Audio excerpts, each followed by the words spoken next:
Hello दोस्तों, स्वागत है आपका। दोस्तों, आज हम पढ़ेंगे मुगल साम्राज्य के तहत अकबर का कार्यकाल। इसके पहले जो है हमने बाबर का कार्यकाल देखा और हुमायूं का कार्यकाल देखा। हुमायूं के साथ जो है हमने शेरशाह सूरी का भी कार्यकाल देखा, क्योंकि वो जो है बहुत ही महत्वपूर्ण कड़ी थी और बहुत ही महत्वपूर्ण शासनकाल था। और बहुत ऐसे परिवर्तन हुए हैं जो कि काफ़ी इम्पोर्टेंट थे एग्ज़ाम पॉइंट ऑफ व्यू से। ठीक है, और पूछे भी जाते हैं। तो अब हम अकबर देख लेते हैं। ठीक है दोस्तों, वीडियो शुरू करने से पहले जिन जो पहली बार इस चैनल पे जुड़ रहे हैं तो वीडियो को लाइक करें। ठीक है, और चैनल को सब्सक्राइब जरूर करें। ठीक है, तो चलिए दोस्तों, हम शुरू कर लेते हैं। अकबर अकबर का पहले पूरा नाम जो है वो है जलालुद्दीन मोहम्मद अकबर। ये आपको पूरा याद होना चाहिए। ठीक है, ये इंपॉर्टेंट है क्योंकि MPPCS में पूछा जा चुका है। ठीक है, सारे एग्ज़ामों के लिए जो है इम्पोर्टेंट है। ठीक है, पर्टिकुलर किसी एक एग्ज़ाम का नहीं है, सारे एग्ज़ामों के लिए इम्पोर्टेंट है। तो अकबर का पूरा नाम क्या है? जलालुद्दीन मोहम्मद अकबर। जो मुग़ल काल है, मुग़ल काल में एक सीक्वेंस बना हुआ है कि मतलब बाबर का बेटा हुमायूं, हुमायूं का बेटा अकबर, अकबर का बेटा अ, जहांगीर, और जहांगीर का बेटा शाहजहां, और शाहजहां का बेटा औरंगजेब। ठीक है, तो ये पूरा जो है इनका क्रम वाइज जो है चलता गया। ये पूरा कार्यकाल जो है मुगल काल कहलाता है। औरंगजेब के बाद भी जो उसके बेटे हुए, पर वो इतने शक्तिशाली नहीं रहे जिस तरह से ये पूरी पीढ़ी जो है इतनी शक्तिशाली रही, साम्राज्यवादी रही, जिन्होंने अपना पूरा साम्राज्य को जो है फैलाया। ठीक है, तो यहाँ जो है हम देखेंगे अकबर, इसकी नीतियाँ क्या है, कौन कौन से युद्ध लड़े, अपने साम्राज्य को बढ़ाया, और क्या ऐसे काम किए। ठीक है, तो सबसे पहले जो है अकबर का जो जन्म है, अकबर का जन्म 15 अक्टूबर 1542 में सिंध के अमरकोट में राजपूत राणा बीर साल के घर में हुआ। ठीक है, राणा बीर साल के घर में हुआ। ठीक, इम्पोर्टेंट है। उस समय पे हुमायूं क्या कैसी जीवन जी रहा था? उस समय हुमायूं जो है निर्वासन का मतलब कलिंजर का, चौसा का युद्ध, कलिंजर का युद्ध हार के जो है वो इधर उधर जो है भागा भागा फिर रहा था। ठीक है, तो इनका जन्म जो है इस समय पर हुआ। अकबर का पूरा नाम जलालुद्दीन मोहम्मद अकबर था। पिता हुमायूं और माता हमीदा बानो बेगम थी। ठीक है, तो ये तो होगा सिंपल सा इंट्रोडक्शन। दोस्तों, यहाँ तक कि हमीदा बानो बेगम तक क्वेश्चन पूछा जा चुका है, इसलिए अच्छी तरह से इनको याद रखिए। एक एक चीज़ मैं बीच बीच में जो है बताता चल रहा हूँ कि कौन कौन से प्रश्न पूछे जा चुके हैं। दोस्तों, वीडियो को लाइक ज़रूर किया कीजिए। ठीक है, लाइक से ही जो है हमें पता चलता है कि आप वीडियो को देख रहे हैं, और शेयर ज़रूर करें। ठीक है, जिससे दूसरे लोग भी जो है इसका फ़ायदा उठा पाएँ, लाभ उठा पाएँ, देख पाएँ इसको अच्छे से। अकबर का जो है थर्ड पॉइंट है, अकबर का जो है राज्याभिषेक बैरम खां की देख रेख में हुआ। बैरम खां अब कौन था? तो दोस्तों, बैरम खां जो है अकबर का सॉरी संरक्षक था। ठीक है, देख रेख में पंजाब के गुरुदासपुर जिले के कालानौर नामक स्थान पर हुआ। तो ये प्रश्न पूछा जा चुका है कि अकबर का राज्याभिषेक कहाँ हुआ, तो वो हुआ है कालानौर नामक स्थान पर हुआ है। ठीक है, बैरम खां जो था अकबर का वजीर नियुक्त किया गया था, और वो संरक्षक भी था। ठीक, तो प्रश्न पूछा जा चुका है कि अकबर का संरक्षक कौन था? बैरम खां था। ठीक है, तो ये चीज़ अच्छी तरह से आप याद रखिएगा, बैरम खां। इसके बाद जो है अब इम्पोर्टेंट है, पानीपत का युद्ध कब हुआ? पहला युद्ध तो हमने पढ़ लिया, 3 युद्ध पानीपत के हुए हैं। पानीपत हरियाणा में है। ठीक है, तो पानीपत के 3 युद्ध हुए हैं। तो पहला तो हम पढ़ चुके हैं, बाबर और इब्राहिम लोदी के बीच में हुआ, जिसमें इब्राहिम लोदी जो है पूरी तरह से हारा, और वहाँ से जो है अपना साम्राज्य स्थापित किया। मुगल साम्राज्य ने, मुगल काल स्टार्ट होता है और बाबर ने अपना साम्राज्य स्थापित किया। अब द्वितीय जो युद्ध हुआ, तो अब किस किस के बीच हुआ, चले देख लेते हैं। तो पानीपत का जो दूसरा युद्ध अकबर का के साथ, यानी अकबर के वजीर व संरक्षक जो बैरम खां एवं मोहम्मद आदिल शाह। ये मोहम्मद आदिल शाह कौन था? दोस्तों, ये शेरशाह सूरी वंश का था ये। ठीक है, मोहम्मद आदिल शाह सूर के वजीर हेमू के बीच हुआ, जिसमें हेमू पराजित हुआ और मारा गया। यानी इस युद्ध में क्या हुआ कि हेमू के आंखों में तीर लग जाता है और वो मारा जाता है। ठीक है, शक्तिशाली राजा था ये हेमू। ठीक है, हिंदू राजा था, शक्तिशाली था। ठीक, तो पानीपत का दूसरा युद्ध अकबर के संरक्षक या वजीर कहें, बैरम खां और हेमू के बीच हुआ। कहीं कहीं ये भी पढ़ने को मिलता है कि अकबर और हेमू के बीच में हुआ, ठीक है, जिसमें जो है हेमू के आंखों में तीर लग गया और वो बुरी तरह से घायल होकर मारा गया, ठीक है। तो इस तरह से अकबर ने दूसरा पानीपत का युद्ध जो है जीत लिया, ठीक है। हुआ कब? 1556 में। वो 1526 में हुआ था, ये 56 में हुआ है, ये ध्यान रखिएगा, डेट बिल्कुल याद रखिएगा, ठीक, पूछा जाता है, ठीक। इसके बाद एक तिलवाड़ा का युद्ध है, ठीक है। ज़्यादा लोगों ने इसको नहीं सुना होगा। क्यों नहीं सुना होगा? क्योंकि ये ज़्यादा लाइट में नहीं रहता है ये युद्ध, लेकिन अब जो है पूछने लगे हैं इसको भी।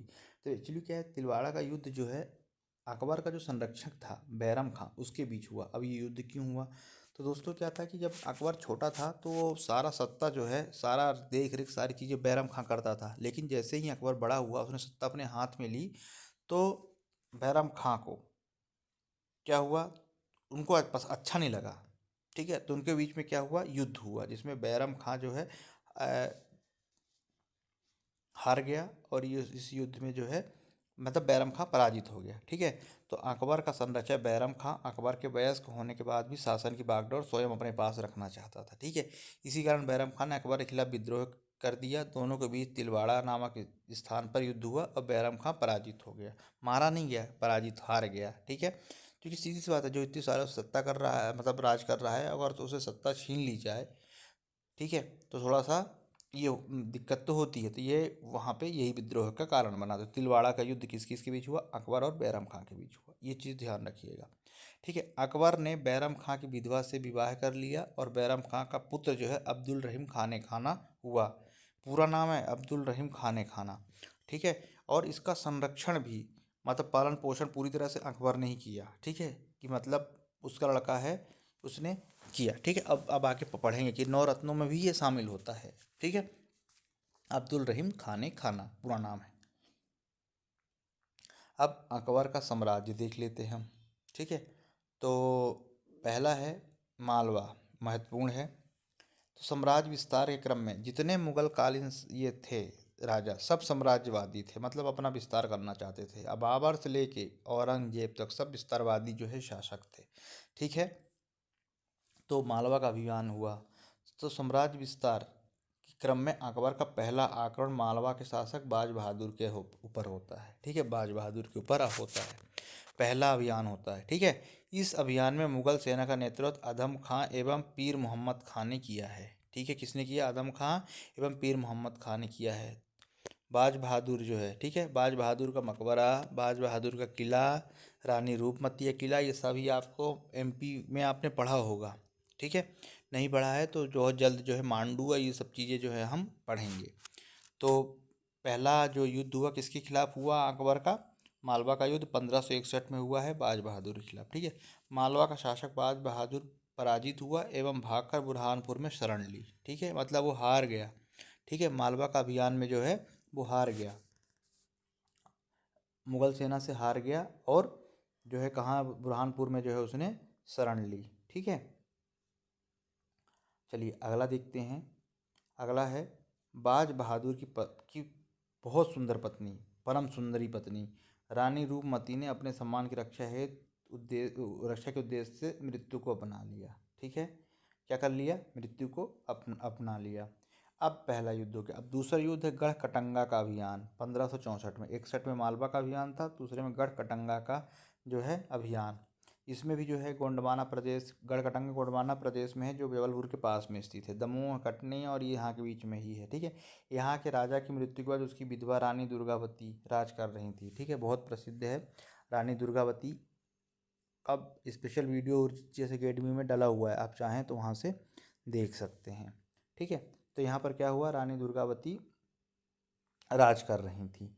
अब क्या हुआ कि अकबर ने साम्राज्य में जो है साम्राज्य में कड़ा, इलाहाबाद के सूबेदार आसफ खां ने दमोह के पास रानी दुर्गावती को पराजित किया, ठीक है।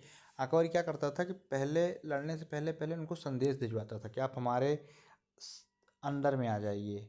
हाँ, अंडर में इन द सेंस कि हमारी जो है अधीनता स्वीकार कर लीजिए, अधीनता नहीं, हमारे अधीन हो जाइए, पर जो है इन्होंने स्वीकार नहीं किया और जो है इनके बीच युद्ध हुआ, ठीक है, और उसमें वो पराजित हुई।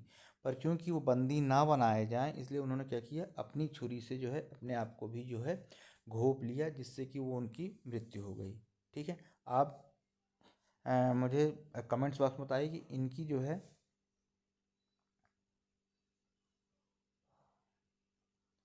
तो दोस्तों क्या किया उन्होंने, दुर्गावती ने, रानी दुर्गावती ने बंदी बनाए जाने से डर से उन्होंने अपनी छुरी ली और अपने ऊपर घोंप के आत्महत्या कर ली। ठीक है, क्योंकि वो पकड़े जाने से जो है डर से उन्होंने अपने आप को जो है मृत्यु को प्राप्त कर लिया। अब इसके बाद जो तीसरा युद्ध है इम्पोर्टेंट है, हल्दी घाटी का युद्ध इम्पोर्टेंट है, काफ़ी बार प्रश्न पूछा गया है हल्दी घाटी का युद्ध किस किस के बीच हुआ। तो दोस्तों हल्दी घाटी का जो युद्ध हुआ, मुगल सिंहासन पर बैठने के बाद अकबर ने राजपुताना क्षेत्र, मतलब क्या रहता था कि मुगल जो अकबर था जब गद्दी पे बैठा तो उसने क्या किया, धीरे धीरे सबको जीतना स्टार्ट किया। ठीक है, तो वो क्या करने लगा, जो राजस्थान वाला क्षेत्र है, राजपुताना क्षेत्र, उन सबको जो है अपने अधीन करने लगा। तो कुछ राजाओं ने जो है अधीनता स्वीकार कर ली, कुछ राजाओं ने जो है मना कर दिया। तो इसी के तहत जो है हल्दी घाटी का युद्ध महाराणा प्रताप और अकबर के बीच में हुआ, जिसमें महाराणा प्रताप जो है बुरी तरह से हारे गए। ठीक है, हल्दी घाटी का युद्ध देखिए 1576 में मेवाड़ा के राणा प्रताप सेना और अंबर के मान सिंह प्रथम के बीच हुआ था। ये मान सिंह कौन है, तो दोस्तों ये मान सिंह जो है अकबर का जो है सेनाओं का, मतलब मान सिंह जो है किसकी तरफ से लड़ा, मान सिंह प्रथम किसकी तरफ से लड़ा, वो लड़ा अकबर की तरफ से, और राणा प्रताप जो है वो राजपूतों की ओर से लड़े थे। इस तरह से हल्दी घाटी का युद्ध 15 जून 1576 में 18 जून 1576 में हल्दी घाटी का युद्ध मान सिंह प्रथम और राणा प्रताप के बीच हुआ, जिसमें से महाराणा प्रताप इसमें हारे गए। ठीक है, हाँ इम्पोर्टेंट यहाँ पर है कि इस युद्ध में महाराणा प्रताप को मुख्य रूप से भील जनजाति का जो है सहयोग मिला। ठीक है, अब प्रश्न बनता है किस जनजाति का जो है हल्दी घाटी युद्ध में महाराणा प्रताप का सहयोग किया या साथ दिया, तो वो है भील जनजाति, इसको जो है याद रखिएगा। ठीक है, अब अगला है 4th नंबर है 1585 में काबुल के साथ, मतलब हम पढ़ रहे हैं कि कैसे कैसे कहाँ कहाँ इसने विस्तार किया अपने साम्राज्य का। यहाँ से प्रश्न जरूर बनते हैं। देखिए पहला मालवा था, ठीक है, जो हमने पढ़ लिया मालवा। फिर दूसरा जो है मालवा के बाद जो है दूसरा था गढ़कटंगा। फिर तीसरा गढ़कटंगा यानी रानी दुर्गावती के साथ जो मतलब युद्ध हुआ वो वाला युद्ध था। फिर तीसरा हल्दी घाटी का युद्ध था। अब चौथा जो है हम पढ़ रहे हैं वो है काबुल के, जो है काबुल के साथ वहाँ तक सेना जो है अकबर की पहुंच गई। तो 1585 में काबुल के शासक मीर हकीम की मृत्यु के बाद अकबर ने मान सिंह को काबुल पर अधिकार करने के लिए भेजा और मान सिंह ने काबुल का सूबेदार बन गया। ठीक है, तो उसका काबुल तक जो है पूरा अधिकार हो गया। इसके बाद जो है 1586 में फिर अकबर ने कश्मीर को भी जो है अपने जीतने की उसने कोशिश की, और जो वहाँ का शासक था यकूब खान ने क्या कर लिया, इनकी अधीनता जो है, ठीक है, स्वीकार कर ली कि हम मतलब अकबर के ये अधीन हो गए। तो 1586 में जो है इन्होंने कश्मीर के शासक को भी यानी कश्मीर क्षेत्र को भी अपने उसमें मिला लिया। ठीक है, इसके बाद जो है कश्मीर के बाद क्या किया इन्होंने, सिंध लद्दाख और बलूचिस्तान को भी जो है अपने अधिकार क्षेत्र में ले लिया। ठीक है, अकबर का कहा अंतिम जो कार्यवाही थी वो गंधार के मुगल साम्राज्य में शामिल करना था। गंधार को जो है किसमें, मुगल साम्राज्य में शामिल करना था। ठीक है, अकबर ने खानदेश के शासक मीर बहादुर को हराया और 1606 में असीरगढ़ का किला जीता। इसे अकबर का अंतिम विजय अभियान कहा जाता है। तो अकबर का अंतिम विजय अभियान कब हुआ, अकबर का अंतिम जो विजय अभियान था वह है असीरगढ़ का किला जो मध्य प्रदेश में है। 1606 में जो है जीता असीरगढ़ का किला मीर बहादुर के खिलाफ। ठीक है, इसके बाद 1605 में जो है इनकी लगभग 1605 में इनकी मृत्यु हो गई, 4-5 में इनकी मृत्यु हो गई अकबर की। ठीक है, तो ये प्रश्न पूछा जा चुका है कि अकबर का अंतिम विजय अभियान क्या था, तो असीरगढ़ का किला था 1601 में मीर बहादुर के खिलाफ। ठीक है, तो इस चीज़ को जो है याद रखिएगा। अगला है अकबर के 9 रत्न कौन कौन से थे। ठीक, प्रश्न यहीं से प्रश्न अधिकतर बनते हैं, यहीं से मैक्सिमम 80% क्वेश्चन जो है यहीं से बनते हैं। तो पहला था बीरबल, बचपन का नाम जो है बीरबल के क्या था? बचपन का नाम महेश दास था, ये इसको भी याद रखना है। अमेर के राजा भारमल के पुत्र भगवान दास ने इन्हें अकबर तक पहुंचाया। बीरबल कौन थे? मुख्य आदमी था, ठीक है। बचपन का नाम महेश दास था, ठीक। अकबर अकबर ने इन्हें कविराज एवं राजा की उपाधि दी एवं 200 मनसब प्रदान किए। जो अकबर था, अकबर बीरबल की बहुत सारी जो है कहानी सुनी होगी, ठीक है, सभी ने सुनी है। बीरबल और अकबर की बहुत सारी कहानियाँ जो है प्रचलित में भी है, ठीक। तो अकबर ने इन्हें कविराज और राजा की उपाधि दी, 200 मनसब दिए, ठीक है। ये अकबर के न्याय विभाग के सर्वोच्च अधिकारी थे। क्या थे? न्याय विभाग के सर्वोच्च अधिकारी थे। कौन? बीरबल, ठीक है। बीरबल ने दीन इलाही धर्म स्वीकार करने वाला एकमात्र हिंदू राजा था बीरबल, ठीक। दीन इलाही क्या है? दीन इलाही हम इसके बारे में डिटेल में नीचे इसी वीडियो में हम लास्ट में बात करेंगे, ठीक है। तो ये अकबर के न्याय विभाग के सर्वोच्च अधिकारी थे, ठीक है ना। इनका नाम था महेश दास, ठीक है। कवि राज तथा राजा की उपाधि दी थी अकबर ने इन्हें, ठीक है। मुख्य आदमी थे ये बीरबल, अकबर के बीरबल, ठीक है। इनकी मृत्यु यूसुफ जई काबिले के साथ होने वाला संघर्ष में जो है इनकी मृत्यु हो गई। अब हो गए अबू फजल, ठीक है।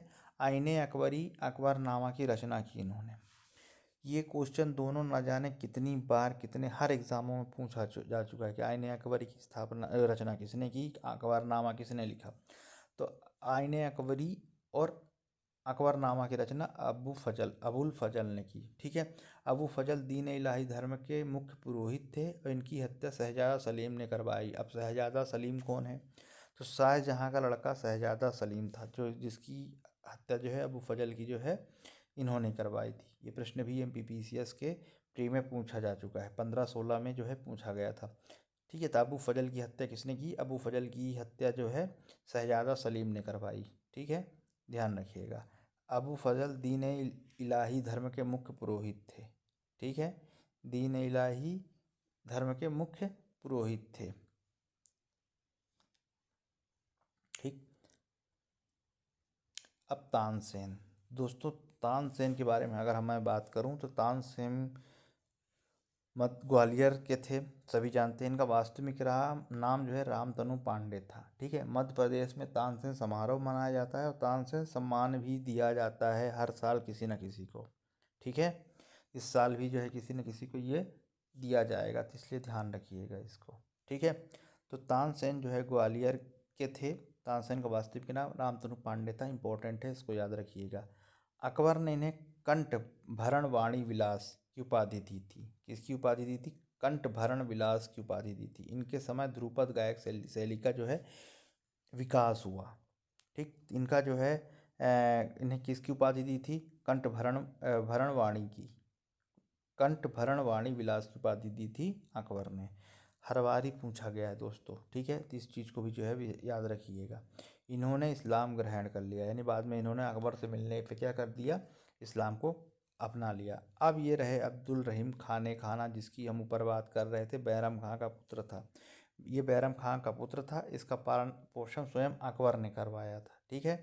इन्होंने बाबरनामा का फ़ारसी में अनुवाद किया, ठीक। बाबरनामा का फ़ारसी, जिसे अबू फजल ने आईने अकबरी और बाबरनामा की रचना की थी अबू फजल ने, वही बाबरनामा को जो है फ़ारसी में अनुवाद करवाया किसने? अब्दुल रहीम खाने खाना ने, ठीक है। जो मुग़ल काल है इसकी संपूर्ण जो है भाषा फ़ारसी रही है, ये चीज़ ध्यान रखिएगा, ठीक है। चलिए अगले थे मान सिंह। पांचवें नौरत्न थे मान सिंह। ये अमेर राजा भारमल के पौत्र तथा भगवान दास के पुत्र थे। अकबर के मेवाड़, हल्दीघाटी, काबुल, बंगाल एवं बिहार के अभियानों में मुख्य भूमिका निभाई, ठीक है ना।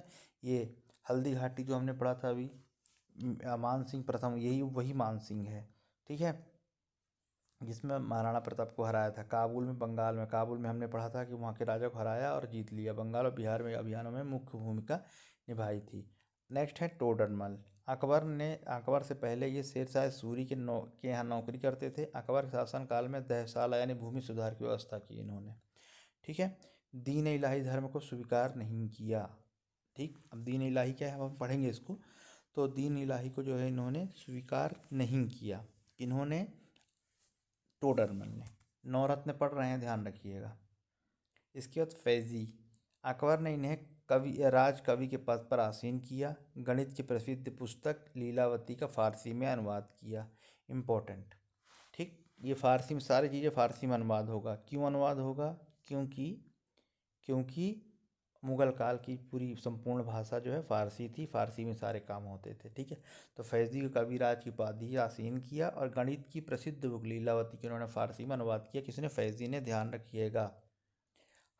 हकीम हकीम हुमाम, हकीम हुमाम ये अकबर के रसोई घर का कार्य संभालते थे, ठीक है। और नौमा है अब्दुल मुल्ला दो प्याजा।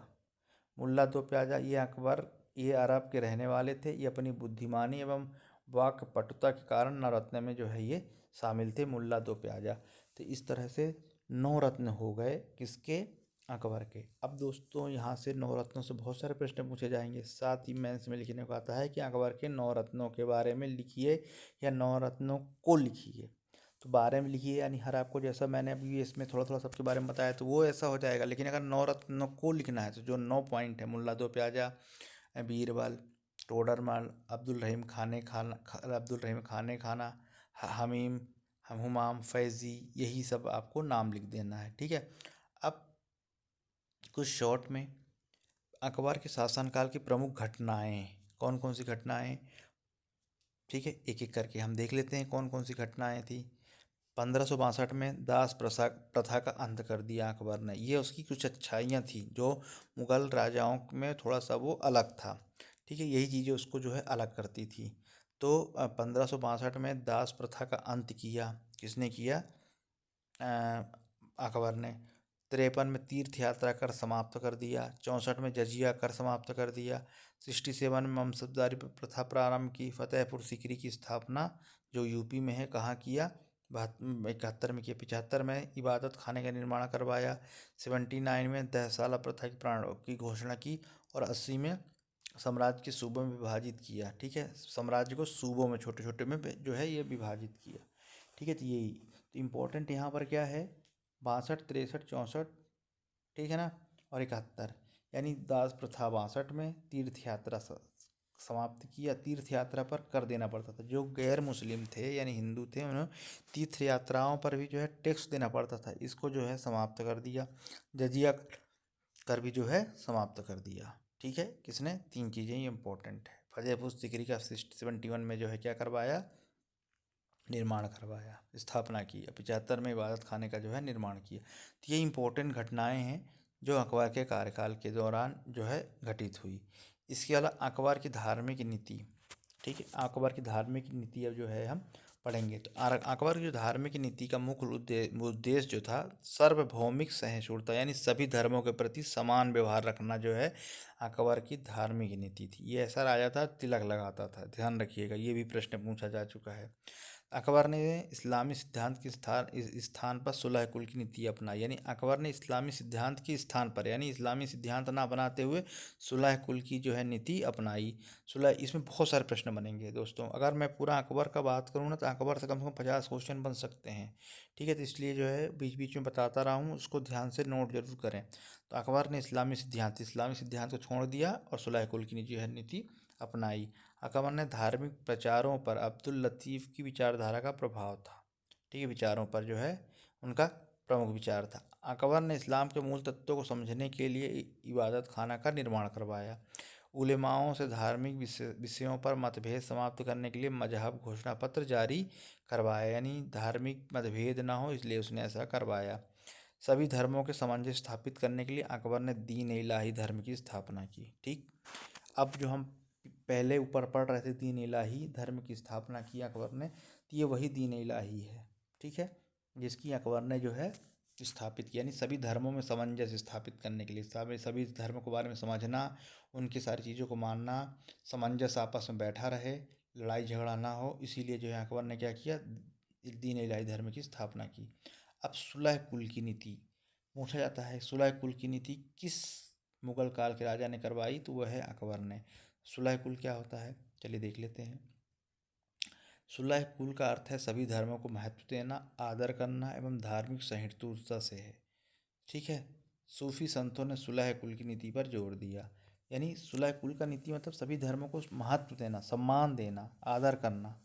ठीक है, यही जो है सुलह कुल की नीति है जिसे कि अकबर द्वारा लाया था। यह धार्मिक कट्टरता को कम करता है। ठीक है, सिंपल सी बात है, जब सभी धर्मों को महत्व मिलेगा तो धार्मिक कट्टरता तो कम होगी ही होगी। ठीक है, अब दीन इलाही। ठीक है, तो अकबर ने भागडोर जब संभाली तो धार्मिक मामलों में उदार रहा। वो 1563 में हिंदुओं से वसूले जाने वाला तीर्थ कर तो जो है समाप्त कर दिया, जैसा कि हमने बताया था। ठीक है, जजिया कर भी था जो गैर मुस्लिमों पर लगाया जाता था, उसको भी समाप्त कर दिया 63 में, 63 नहीं सॉरी 64 में। क्योंकि 62 में जो है उसने क्या किया था, 62 में अकबर ने, देखिए 62 में दास प्रथा समाप्त की, 63 में तीर्थ यात्रा कर समाप्त किया और जजिया जो है 64 में समाप्त किया। ठीक है, सीक्वेंस याद रखिए कि पहले दास जो बने थे उनको हटाया, वो दास तीर्थ यात्रा करने गए, अब फिर जजिया कर भी जो है समाप्त कर दिया। ठीक है, तो यही चीज़ थी। इसके बाद जो है दीन इलाही जो है धर्म का जो है इसने प्रसार प्रचार किया। तो जैसे ही अपना शासन अपने भाग दौड़ में लिया, अपने हाथ में लिया, अकबर धार्मिक मामले में उदार था। 1563 में हिंदुओं से वसूले जाने वाला तीर्थ कर जो है समाप्त कर दिया। इसी संदर्भ में जजिया कर भी समाप्त कर दिया। अकबर ने राज्य काज के उदार धार्मिक नीति का जो है उसने अनुसरण किया। ठीक है, तो पहले दास प्रथा समाप्ति किया 62 में, 63 में तीर्थ यात्रा कर जो वसूलता था गैर मुस्लिमों से यानी हिंदुओं से, उसको समाप्त किया और फिर जजिया कर भी अगले साल समाप्त कर दिया। धार्मिक मामलों में अकबर का बचपन से जिज्ञासु था। अपनी इस जिज्ञासा के कारण अकबर ने इबादत खाना फतेहपुर सीकरी में खोला तथा सभी धर्मों को मूल सिद्धांतों समझने की कोशिश की। ठीक है, तो ये वही इबादत खाना है जिसकी हम जो है हम बात कर रहे थे, दीन इलाही।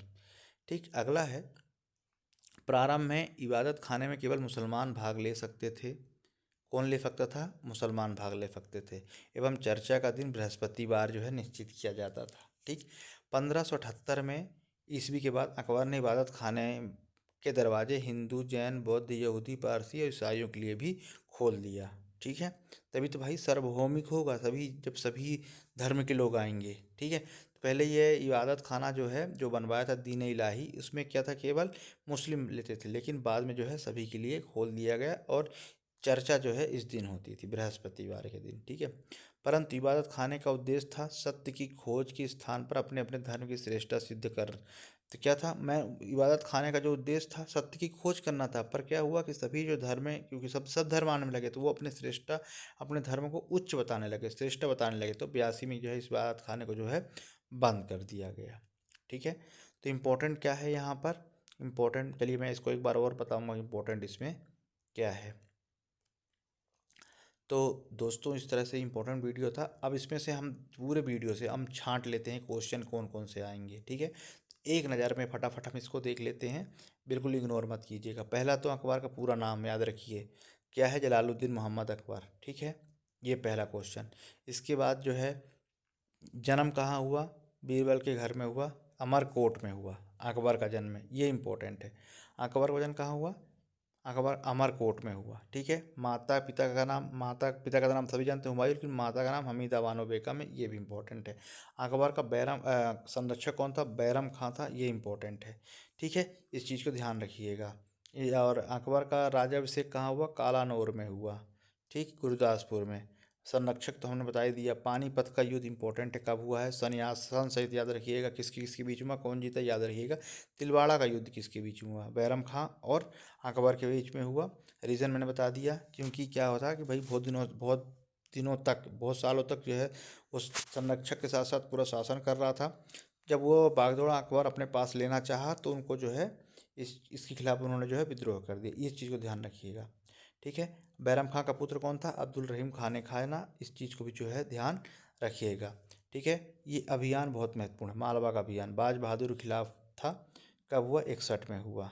ठीक है, इसके बाद जो है पत्नी रानी रूपमती थी, ये सब जानते हैं। इसके बाद गढ़कटंगा का युद्ध। ठीक है, रानी दुर्गावती के साथ युद्ध हुआ, रानी दुर्गावती के साथ 64 में। ठीक है, ध्यान रखिएगा 64 में रानी दुर्गावती के साथ। ठीक, 61 में हुआ था मालवा का और 64 में हुआ गढ़कटंगा, रानी दुर्गावती के साथ युद्ध जो है इसका हुआ था। ठीक है, इसके बाद जो है हल्दी घाटी का युद्ध मानसिंह प्रथम और महाराणा प्रताप के बीच में हुआ, जिससे महाराणा प्रताप बुरी तरह से जो है हार गए थे। ठीक है, यहाँ इंपॉर्टेंट एक चीज़ हो रही है, भील जनजाति ने जो है उसमें साथ दिया था, किसका, महाराणा प्रताप जी का। ठीक, अगला है काबुल तक विस्तार हुआ, इतने इंपॉर्टेंट नहीं है। हाँ, जम्मू कश्मीर इंपॉर्टेंट है, कश्मीर में जो है याकूब का शासन था, जिन्होंने आधीनता स्वीकार कर ली। ठीक, इसके बाद जो है अंतिम अभियान कौन सा था, अंतिम विजय अभियान जो है असीरगढ़ का किला था। ठीक है, ध्यान रखिएगा, जो अकबर ने खानदेश के शासक मीर बहादुर को हराया था। ठीक है, मीर बहादुर को हराया था, 1601 में असीरगढ़ का किला जीता था, और ये अकबर का अंतिम अभियान था। ठीक है, अब नवरत्न याद रखिए, सारे नवरत्न इंपॉर्टेंट हैं। ठीक है, बीरबल है, इनका बचपन का नाम ये था, ये इंपॉर्टेंट है। बचपन का नाम क्या था, महेशदास था। ये आपको जो है विशेष तौर पे जो है आपको ध्यान रखना है। ठीक है, अगला क्या है, किसकी उपाधि ली, कविराज और राजा की उपाधि ली। अकबर के न्याय विभाग के सर्वोच्च अधिकारी थे, और इन्होंने दीन इलाही धर्म जो है अपनाया। ठीक, दीन इलाही क्या था, दीन इलाही हम नीचे पढ़ चुके हैं। इसके बाद जो है आईने, ये अगले नवरत्न दूसरे अबू फजल थे, आईने अकबरी और अकबरनामा की रचना की थी, और अकबरनामा को ही फारसी में अनुवाद करवाया था अब्दुल रहीम खान खाना, अगर आपको याद हो तो। ठीक है, अब्दुल रहीम खान ये अबू फजल दीन इलाही धर्म के प्रमुख पुरोहित थे। ठीक है, लेकिन इनको किसने मरवा दिया, शहजादा सलीम ने जो है इनको मरवाया, इनकी हत्या कर दी। तानसेन इंपॉर्टेंट है, ग्वालियर के थे, वास्तविक नाम रामतनु पांडे था, ये प्रश्न है। तो ये पूछा जाता है, ये चीज़ मैं आपको की पॉइंट बता रहा हूँ पूरे इसमें अकबर में, यहीं से प्रश्न जो है बनते हैं। ठीक है, इसके बाद जो है कंठ भरण भरण बाणी विलास, इनको जो है उपाधि दी थी अकबर ने, और ध्रुपद जो गायन शैली है इसका विकास हुआ था। ठीक है, इसके बाद अब्दुल रहीम खान खां जो हम पढ़ चुके हैं, बैरम खां का पुत्र था, और इसका पालन पोषण स्वयं अकबर ने किया, और अकबरनामा का सॉरी बाबरनामा का, अकबरनामा नहीं बाबरनामा का जो फारसी में अनुवाद करवाया था। ठीक है,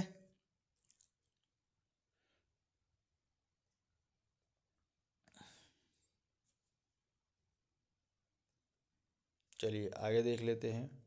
अमर सिंह, सॉरी मान सिंह, भारमल के पुत्र, भगवान दास के पुत्र थे। ठीक है, ये इन्होंने इतनी सारी जो है चीज़ें देखे, बस ये इंपॉर्टेंट है। टोडरमल, ठीक है, शेरशाह सूरी के शासनकाल में रहे, दीन इलाही धर्म को इन्होंने स्वीकार नहीं किया, इस चीज़ को ध्यान रखिएगा। फैजी क्या थे, कविराज को उपाधि दी, और जो गणित की प्रसिद्ध पुस्तक थी लीलावती, इसको फारसी में अनुवाद करवाया फैजी ने। ये हकीम हुमाम, ये क्या थे, रसोइया थे। इसके बाद अब्दुल दो प्याजा जो है रत्न में शामिल थे। ठीक, ये इंपॉर्टेंट चीज़ें हैं। 62 में दास प्रथा समाप्त, 63 में तीर्थकार यात्रा कर समाप्त, जजिया कर जो है 64 में, मनसबदारी प्रथा प्रारंभ की 67 में, 70 में फतेहपुर सीकरी में जो है गुजरात के अभियान में जीत के बाद जो है इसको फतेहपुर सीकरी का निर्माण करवाया है, ये ध्यान रखिएगा।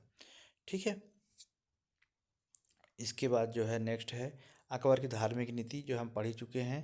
ठीक है, अकबर की धार्मिक नीति, फिर सुलह कुल की नीति क्या होती है, किसने चलाई, तो अकबर ने चलाई, ये इंपॉर्टेंट है। ठीक है, सभी धर्मों को महत्व देना ही कारण ही जो है इन्होंने किया, कट्टरता कम करने के उद्देश्य से किया। ठीक है, अब दीन इलाही, दीन इलाही क्या है, 63 में जो है ये दीन इलाही धर्म किसने चलाया, दीन इलाही धर्म जो है अकबर ने चलाया, जिसमें सभी जातियों सभी धर्मों के लोग आपस में बैठकर आपस में चर्चा करें, बात करें। ठीक है, इसीलिए बनाया था। लेकिन बाद में क्या हुआ, बाद में सब अपने अपनी धर्म के बारे में जो है बखान करने लगा, जिसको जो है बाद में बंद कर दिया गया। ठीक है, तो ये चीज़ें जो है थी, यहाँ से इतने प्रश्न बनते हैं। तो दोस्तों वीडियो को लाइक करिए, कमेंट्स करिए, चैनल को सब्सक्राइब कीजिए। नमस्कार।